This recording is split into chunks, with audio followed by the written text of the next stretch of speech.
रामगंज मंडी। शिक्षा एवं पंचायती राज मंत्री मदन दिलावर ने कहा कि देश में भाजपा से बड़ी किसान हितैषी पार्टी कोई दूसरी नहीं।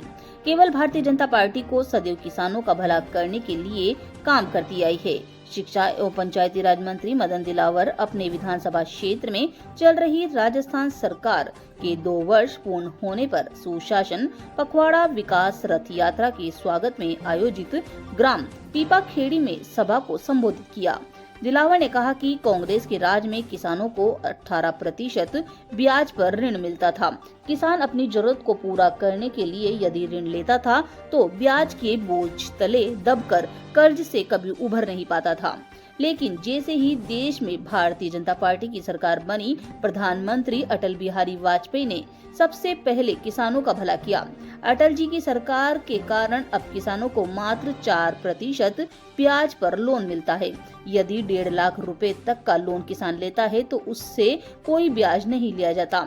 ये किसानों के लिए क्रांति हुई है। ये किसान का सबसे बड़ा फायदा है। बोलो। इस पर सभा में उपस्थित किसानों ने जोरदार तालियां बजाकर मंत्री मदन दिलावर की बात का समर्थन किया।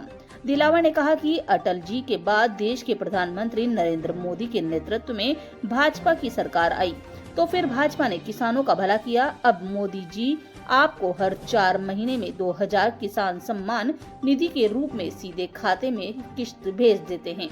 राजस्थान में भजनलाल सरकार के द्वारा भी उन्होंने 1000 अपनी तरफ से जोड़ दिए। अब आपको किसान सम्मान निधि के रूप में 3000 हर 4 महीने में खाते में आ जाते हैं, यानी 9000 साल के आपको भाजपा सरकार सम्मान निधि दे रही है। कांग्रेस ने कभी आपके सम्मान की बात सोची तक नहीं। पेंशन की राशि भी बढ़ाई गई है। मंत्री मदन दिलावर ने कहा कि कांग्रेस के राज में आपको पेंशन तो मिलती थी, लेकिन 500 रुपए महीने। मुख्यमंत्री भजनलाल शर्मा ने इसे बढ़ाकर 1200 रुपए महीने कर दिया। यह आपके लिए अच्छा हुआ है या नहीं? भाजपा सरकार के मुख्यमंत्री भजनलाल शर्मा आपके लिए अच्छा काम कर रहे हैं या नहीं? तो बजाओ ताली। इस बात पर पूरा पंडाल तालियों से गूंज उठा।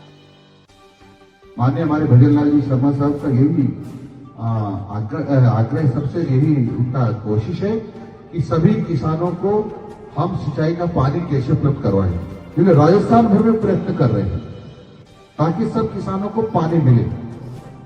आप बताओ अधिक ओ भाई साहब आज नहीं खातू आज गर्मी पड़ गई 50 रुपए उनका गुटखा खा जाते हैं। इनको पता नहीं गुटखा खाने से खुश हो रहे, लेकिन कैंसर होने की संभावना है। कई लोगों को कैंसर हो जाता है और कैंसर होने वाला तो मर जाता आसानी से, लेकिन उसके बच्चे रोते हैं, पत्नी मजदूरी करती फिरती है, उसके ऊपर कर्जा हो जाता है ना उसका इलाज कराने में, वो कर्जा भी चुकाती है।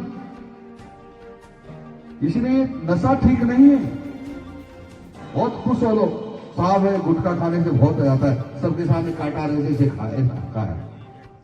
आप सब लोगों जो इसको खाते हो उससे निवेदन कर रहा हूं, भैया गुटखा मत खाओ, गुटखा मत खाओ। और पॉलिथीन की थैली को तो अपन हमारे दोस्त बना लिया है। हर चीज पॉलिथीन की थैली में लाएगी। पॉलिथीन की थैली में सामान जो लाता है, मान लो उसके ऊपर पाप लग रहा है गोमाता को मारने का। जब इधर फेंक देते ना गोमाता खा जाती है तो गोमाता बढ़ती है, तो गोमाता को मारने का पाप उसके ऊपर लग रहा है। और हम भारत माता की जब बोलते हैं जोड़ जोड़ क्यों बोलते हैं भारत माता की? जब भारत माता की तुम बात ही नहीं मानते हो, भारत माता की धरती पर जो सामान बनता वो खरीदते ही नहीं हो,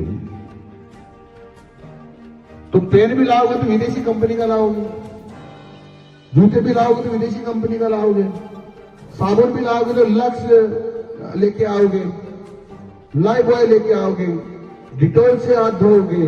ये सब विदेशी है भैया, ये हमारे नहीं बनते हैं।